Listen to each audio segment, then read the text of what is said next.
নমস্কাৰ। এই মুহূৰ্তত আহি পৰিছে অসমবাসী ৰাজ্যখনে কেইবাটাও গুৰুত্বপূৰ্ণ খবৰ। আত্মসহায়ক গোটৰ মহিলাসকলৰ বাবে ভাল খবৰ। মুখ্যমন্ত্ৰী ডক্টৰ হিমন্ত বিশ্ব শৰ্মা আত্মসহায়ক গোটৰ 10,000 টকাক লৈ কৰিলে বৃহৎ ঘোষণা। আৰু আজি কেবিনেটত 11টাকৈ ডাঙৰ সিদ্ধান্ত গ্ৰহণ কৰিলে। কিন্তু কি সিদ্ধান্ত আৰু কেনেকৈ চাব আৰু মিছন বসুন্ধৰা 3.0ক লৈ বৃহৎ ঘোষণা। গতিকে ভিডিঅ'টো সম্পূৰ্ণকৈ চাওক আৰু আজিৰ 11টাকৈ ডাঙৰ আপডেটৰ বিষয়ে জানক। তো বলক ভিডিঅ'টো আৰম্ভ কৰোঁ। আৰু আজিৰ প্ৰথমটো খবৰ হৈছে আত্মসহায়ক গোটক লৈ, অৰ্থাৎ যিসকল মহিলা আত্মসহায়ক গোটৰ 10,000 টকাৰ বাবে আবেদন কৰিছিলে তেওঁলোকৰ বাবে সুখবৰ। মুখ্যমন্ত্ৰী ডক্টৰ হিমন্ত বিশ্ব শৰ্মাই আজি কেবিনেটত এক গুৰুত্বপূৰ্ণ আলোচনা কৰে আত্মসহায়ক গোটক লৈ। কিন্তু কি আপডেট আহিলে নতুনকৈ আত্মসহায়ক গোটক লৈ, পোনপ্ৰথমতে আপডেটটো এবাৰ আপোনালোকে চাই লওক। বন্ধু-বান্ধৱীসকল, অসম কেবিনেটৰ গুৰুত্বপূৰ্ণ সিদ্ধান্তসমূহ। আত্মসহায়ক গোটৰ টকা কেতিয়া সোমাব? আজি মাননীয় মুখ্যমন্ত্ৰী ডক্টৰ হিমন্ত বিশ্ব শৰ্মাই লোকসভা ভৱনৰ পৰা ৰাজ্যৰ সমূহ জিলা আয়ুক্তসকলৰ সৈতে ভিডিঅ' কনফাৰেন্সৰ ব্যৱস্থাৰে এখন বৈঠকত মিলিত হৈ আগন্তুক দুৰ্গা পূজাৰ লগতে মুখ্যমন্ত্ৰী নিযুত মইনা আঁচনি আৰু সমূহ জিলা গঠন, মুখ্যমন্ত্ৰী মহিলা উদ্যমিতা আঁচনি ৰূপায়ণ আৰু পঞ্চায়ত নিকায়সমূহৰ এলেকা পুনৰ নিৰ্ধাৰণৰ সম্পৰ্কত আলোচনা কৰে। অৰ্থাৎ আপোনালোকে ইয়াতে চালে মুখ্যমন্ত্ৰী মহিলা উদ্যমিতা আঁচনিৰ বিষয়ে ইতিমধ্যে কেবিনেটত ডাঙৰ সিদ্ধান্ত গ্ৰহণ কৰিলে। আৰু আগলৈ চাওক কি আপডেট আহিলে। মুখ্যমন্ত্ৰী ডক্টৰ হিমন্ত বিশ্ব শৰ্মা কৰিলে বৃহৎ ঘোষণা। বৈঠকত দুৰ্গা পূজা উদযাপনৰ সমিতিসমূহলৈ আৰ্থিক সাহায্য বিতৰণৰ সন্দৰ্ভত যাৱতীয় ব্যৱস্থা গ্ৰহণ কৰি উদযাপন সমিতিসমূহক পূজা আয়োজনৰ বাবে সহায়ৰ হাত আগবঢ়াবলৈ যতোচিত নিৰ্দেশনা প্ৰদান কৰাৰ লগতে ৰাজ্যৰ গঠন হ'বলগীয়া উপ-জিলাসমূহক সম-জিলা হিচাপে নামকৰণ কৰি ভাৰপ্ৰাপ্ত অতিৰিক্ত জিলা আয়ুক্তক সম-জিলা আয়ুক্ত হিচাপে কাম-কাজ পৰিচালনা কৰাৰ ক্ষেত্ৰত পৰ্যালোচনা কৰে। তদুপৰি মুখ্যমন্ত্ৰী ডক্টৰ হিমন্ত বিশ্ব শৰ্মাই নিযুত মইনা আঁচনি আৰু মুখ্যমন্ত্ৰী মহিলা উদ্যমিতা আঁচনিৰ সন্দৰ্ভতো বৈঠকত আলোচনা কৰে আৰু সেই সন্দৰ্ভত যাৱতীয় নিৰ্দেশনা প্ৰদান কৰে। এই বৈঠকত আগন্তুক পঞ্চায়ত নিৰ্বাচনৰ পৰিপ্ৰেক্ষিতত গাঁও পঞ্চায়ত, আঞ্চলিক পঞ্চায়ত আৰু জিলা পৰিষদৰ সীমা পুনৰ বিন্যাসৰ দিশতো আলোচনা কৰা হয় বুলি ইতিমধ্যে ঘোষণা কৰিলে। গতিকে বন্ধু-বান্ধৱীসকল, ইতিমধ্যে আপোনালোকে সকলোৱে গম পালে যে মুখ্যমন্ত্ৰী মহিলা উদ্যমিতা আঁচনিক লৈ, অৰ্থাৎ আত্মসহায়ক গোটৰ 10,000 টকাক লৈ মুখ্যমন্ত্ৰী ডক্টৰ হিমন্ত বিশ্ব শৰ্মা এক সাংবাদমেলৰ জৰিয়তে এক কেবিনেট বৈঠকত সকলোৰ লগতে মিলিত হৈ আলোচনা কৰিলে। হয়তো আপোনালোকে এই টকাটো অতি শীঘ্ৰেই লাভ কৰিব। এতিয়ালৈকে অফিচিয়েলভাৱে ডেটটো ঘোষণা কৰা নাই, যাৰ বাবে মই এতিয়া আপোনালোকক অৱগত কৰিব নোৱাৰিছোঁ। কিন্তু হয়তো আহিবলগীয়া 2 এদিনতে বা দুৰ্গা পূজাৰ আগতে কিন্তু আপোনালোকে অফিচিয়েলভাৱে ডেটটো ঘোষণা কৰিব মুখ্যমন্ত্ৰী ডক্টৰ হিমন্ত বিশ্ব শৰ্মাই। কাৰণ ইতিমধ্যে কেবিনেটত প্ৰশ্ন উত্থাপন কৰিলে যদি হয়তো অতি শীঘ্ৰেই আপোনালোকে এই 10,000 টকা লাভ কৰিব। আৰু মুখ্যমন্ত্ৰী মহিলা উদ্যমিতা আঁচনিৰ অৰ্থাৎ লাখপতি বাইদেউ হওক বা আত্মসহায়ক গোটৰ 10,000 টকা যিসকলে আবেদন কৰিছিলে তেওঁলোকৰ বাবে খুবেই ভাল খবৰ, অৰ্থাৎ মহিলাসকলৰ কাৰণে এটা ডাঙৰ খবৰ। কাৰণ মুখ্যমন্ত্ৰী ডক্টৰ হিমন্ত বিশ্ব শৰ্মা বহুত দিন পিছত আত্মসহায়ক গোটক লৈ ডাঙৰ সিদ্ধান্ত গ্ৰহণ কৰিলে। অতি শীঘ্ৰেই আপোনালোকে এই টকাসমূহ পাব বেংক একাউণ্টত। আৰু 2 এদিনতে হয়তো আপোনালোকৰ মাজত ডেটটো ঘোষণা কৰিব। আৰু ডেটটো ঘোষণা কৰাৰ লগে লগে মই ভিডিঅ' এটা বনাই আপোনালোকৰ মাজতে আগবঢ়াম। তাৰ বাবে আপোনালোকে এই চেনেলৰ লগত জড়িত হৈ থাকিব আৰু সবিশেষ আপডেটসমূহ পাই থাকিব। আৰু আজিৰ পৰৱৰ্তী খবৰটো হৈছে অসমৰ লাখ লাখ পৰিয়ালৰ বাবে ভাল খবৰ। অহা 5 তাৰিখে আপোনালোকৰ বেংকসমূহ চেক কৰিব। অহা 5 তাৰিখে লাখ লাখ পৰিয়ালৰ বেংকত সোমাব টকা। হাজাৰ হাজাৰকৈ টকা লাভ কৰিব বেংকত পোনপটীয়াকৈ ডিবিটিৰ মাধ্যমত। কোনে কোনে এই টকাসমূহ লাভ কৰিব আৰু কিহৰ বাবে দিব, পোনপ্ৰথমতে আপোনালোকে আপডেটখিনি চাই লওক। বন্ধু-বান্ধৱীসকল, যদি আপোনালোকে PM কিষাণ সন্মান নিধি যোজনাৰ হিতাধিকাৰী হয় তেনেহ'লে আপোনালোকৰ বাবে এটা ভাল খবৰ। প্ৰধানমন্ত্ৰী কৃষক সন্মান নিধি যোজনাৰ অষ্টাদশ কিস্তিৰ ধন মুকলি অনুষ্ঠান। তাৰিখ 5 অক্টোবৰ 2024, সময় দিনৰ 12 বজাৰ পৰা।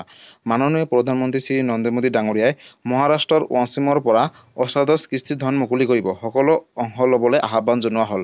অৰ্থাৎ PM কিষাণ সন্মান নিধি যোজনাৰ 18 নং কিস্তিৰ ধন অহা 5 অক্টোবৰ তাৰিখে দিনৰ 12 বজাৰ পিছত আপোনালোকৰ বেংক একাউণ্টত সোমাব। গতিকে বন্ধু-বান্ধৱীসকল, আপোনালোকে যদি এজন কৃষক হয় তেনেহ'লে আপোনালোকে অহা 5 অক্টোবৰ তাৰিখে দিনৰ 12 বজাৰ পিছত নিজৰ বেংক একাউণ্ট চেক কৰিব আৰু আপোনালোকৰ বেংকত সোমাব হাজাৰ হাজাৰকৈ টকা। অৰ্থাৎ যিসকলে যোগ্য কৃষক হ'ব তেওঁলোকে এই 18 নং কিস্তিৰ ধনসমূহ লাভ কৰিব। আৰু যদি আপোনালোকে পূৰ্বৰ কিস্তিসমূহৰ ধনৰ পৰা বঞ্চিত আছিলে আৰু এতিয়াৰ ক্ষেত্ৰত যদি সকলোখিনি ঠিকে আছে তেনেহ'লে আপোনালোকে ডাবলকৈ লাভ কৰিব, অৰ্থাৎ 4,000কৈ লাভ কৰিব, 6,000কৈ লাভ কৰিব। যিখিনি ইনষ্টলমেণ্ট লেট হৈ আছে সেইখিনিও 18 নং কিস্তিৰ ধনৰ লগত লাভ কৰিব বুলি ইতিমধ্যে অফিচিয়েলভাৱে ঘোষণা কৰিছে। গতিকে বন্ধু-বান্ধৱীসকল, এইটো এটা ডাঙৰ আপডেট আছিলে কৃষকসকলৰ বাবে। যদি PM কিষাণ সন্মান নিধি যোজনাক লৈ কিবা সুধিবলগীয়া আছে বা জানিবলগীয়া আছে আপোনালোকে মোক কমেণ্ট কৰিব, মই নিশ্চয় ৰিপ্লাই দিবলৈ চেষ্টা কৰিম। আৰু আজিৰ পৰৱৰ্তী খবৰ হৈছে অসমৰ লাখ লাখ শিক্ষাৰ্থীসকলৰ বাবে ভাল খবৰ। অৰ্থাৎ প্ৰজ্ঞান ভাৰতী আঁচনিৰ অধীনত শিক্ষাৰ্থীসকলে লাভ কৰিব নতুনকৈ স্কুটি। কিন্তু এই স্কুটি কোনে কোনে লাভ কৰিব আৰু মুখ্যমন্ত্ৰী ডক্টৰ হিমন্ত বিশ্ব শৰ্মাই প্ৰজ্ঞান ভাৰতী স্কুটিক লৈ অৰ্থাৎ স্কিমক লৈ বহুত ডাঙৰ সিদ্ধান্ত গ্ৰহণ কৰিলে। গতিকে কি সিদ্ধান্ত কৰিলে কেবিনেট বৈঠকত, পোনপ্ৰথমতে আপোনালোকে সবিশেষ আপডেটটো এবাৰ চাই লওক। বন্ধু-বান্ধৱীসকল, অসম কেবিনেটৰ গুৰুত্বপূৰ্ণ সিদ্ধান্তসমূহ। মেধাৱী শিক্ষাৰ্থীৰ বাবে নতুন দুচকীয়া বাহন। ইয়াতে চাওক প্ৰজ্ঞান ভাৰতী আঁচনিৰ অধীনত বাণীকান্ত কাকতি মেধা বঁটাত দ্বাদশ শ্ৰেণীৰ মেধাসম্পন্ন শিক্ষাৰ্থীসকলে যিসকলে 60% ছাত্ৰী আৰু 75% ছাত্ৰ নাইবা ইয়াৰ ওপৰৰ নম্বৰ লাভ কৰিছে তেওঁলোকক স্কুটাৰ প্ৰদান কৰা হ'ব। এই আঁচনিৰ অধীনত 2024 চনৰ বাবে 48,673 গৰাকী ছাত্ৰ ছাত্ৰীক 345,74,238 টকা ব্যয়েৰে স্কুটাৰ প্ৰদান কৰা হ'ব বুলি কেবিনেটত অনুমোদন জনোৱা হয়। এই স্কুটাৰ প্ৰদান দ্বাদশ শ্ৰেণীৰ আগন্তুক ছাত্ৰ-ছাত্ৰীসকলক তেওঁলোকৰ উচ্চ মাধ্যমিক পৰীক্ষাত ভাল পৰিদৰ্শন কৰিবলৈ উৎসাহিত কৰিব বুলি ইতিমধ্যে কেবিনেটত ডাঙৰ সিদ্ধান্ত গ্ৰহণ কৰিলে মুখ্যমন্ত্ৰী ডক্টৰ হিমন্ত বিশ্ব শৰ্মাই। গতিকে যিসকল ছাত্ৰীয়ে হায়াৰ ছেকেণ্ডেৰী পৰীক্ষাত 60%ৰ ওপৰ পাইছে আৰু যিসকল ছাত্ৰসকলে 75%ৰ ওপৰ পাইছে হায়াৰ ছেকেণ্ডেৰী পৰীক্ষাত তেওঁলোকে মেধাৱী শিক্ষাৰ্থীসকলে লাভ কৰিব স্কুটাৰ। ইতিমধ্যে কেবিনেটত অনুমোদন জনোৱা হৈছে। আৰু আজিৰ পৰৱৰ্তী খবৰটো হৈছে অসমৰ লাখ লাখ পৰিয়ালৰ বাবে এটা ডাঙৰ খবৰ অৰ্থাৎ মিছন বসুন্ধৰা 3.0।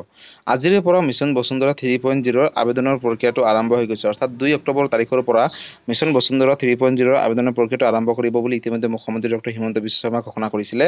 গতিকে আজি হৈছে 2 অক্টোবৰ আৰু আজিৰে পৰা আৰম্ভ হৈ গ'ল মিছন বসুন্ধৰা ৰূপায়ণৰ অনুমতি। গুৰুত্বপূৰ্ণ সিদ্ধান্তসমূহ পোনপ্ৰথমে আপোনালোকে এই আপডেটটো চাই লওক। মিছন বসুন্ধৰা পৰ্টেলৰ অধীনত সাঙুৰি লোৱা হৈছে 9টাকৈ সেৱা। কি সেৱা আপোনালোকৰ পোনপ্ৰথমে চাই লওক। উত্তৰাধিকাৰ সূত্ৰৰ নামজাৰি, দলিল সূত্ৰে নামজাৰি, বিবাদমুক্ত বটোৱাৰা, একচনীয়া পট্টাৰ ম্যাদী পট্টাকৰণ, মাটিৰ শ্ৰেণী পৰিৱৰ্তন, ৰাজহুৱা নথিৰ পৰা দখল, স্বত্ববিহীন পট্টাদাৰৰ নাম কৰ্তন, আবণ্টিত মাটিৰ ম্যাদী পট্টাকৰণ, ভূমি নথিৰ সংশোধনী, ভূমি নথিত পট্টাদাৰৰ মোবাইল নম্বৰ অন্তৰ্ভুক্তকৰণ। এইখিনি কাম আপোনালোকে মিছন বসুন্ধৰা 3.0ৰ অধীনত কৰিব পাৰিব অৰ্থাৎ এই 9টাকৈ আপোনালোকে সেৱা লাভ কৰিব। আৰু তলত কি আপডেট এইখিনিও এবাৰ পঢ়ি চাওক। আঁচনিখন ৰূপায়ণৰ সময়ত ALRR 1886 চনৰ অধিনিয়ম 126 আৰু 174 শিথিল কৰা হ'ব।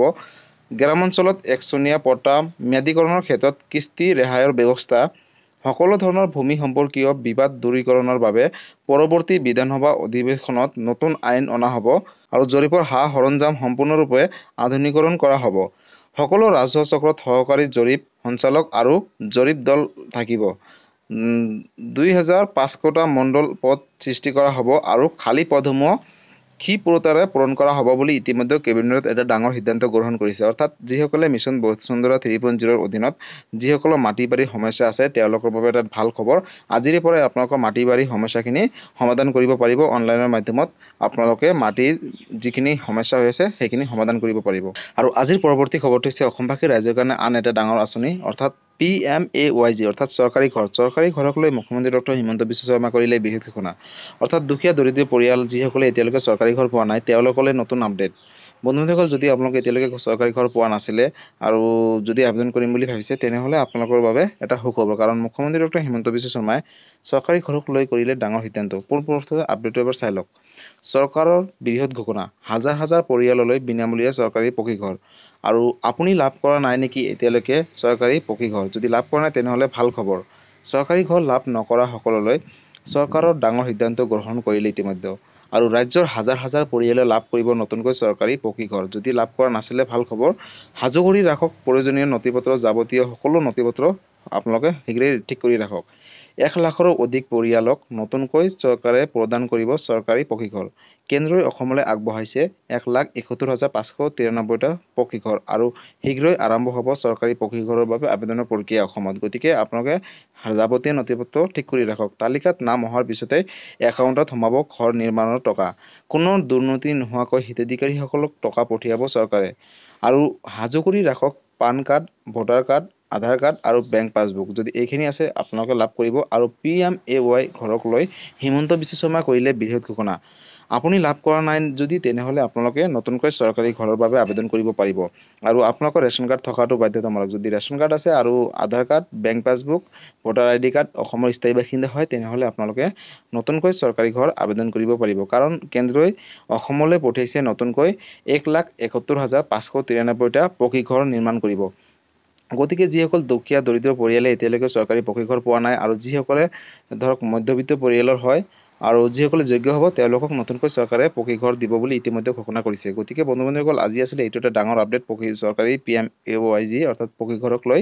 যদি চৰকাৰী ঘৰক লৈ কিবা সুধিবলগীয়া আছে বা জানিবলগীয়া আছে আপোনালোকে মোক কমেণ্ট কৰিব, মই নিশ্চয় ৰিপ্লাই দিবলৈ চেষ্টা কৰিম। গতিকে বন্ধু-বান্ধৱীসকল আজি আছিলে এইটো এটা ইনফৰ্মেটিভ ভিডিঅ' আৰু গুৰুত্বপূৰ্ণ খবৰ। ভিডিঅ'টো চাই কেনেকুৱা পালে, যদি ভাল পালে চেনেলটোত নতুনকৈ আহিছে চেনেলটো ছাবস্ক্ৰাইব কৰিব, লাইক কৰিব আৰু কিবা সুধিবলৈ থাকিলে কমেণ্ট কৰিব আৰু এই ভিডিঅ'টো সকলোৰে মাজতে শ্বেয়াৰ কৰক, কাৰণ এই ভিডিঅ'টো অসমৰ সকলোৱে জনাটো উচিত বা চোৱাটো উচিত। আৰু এই ভিডিঅ'টো আপোনালোকে ক'ৰ পৰা চাই আছে সকলোৱে কমেণ্ট কৰি জনাব। ধন্যবাদ। জয় আই অসম।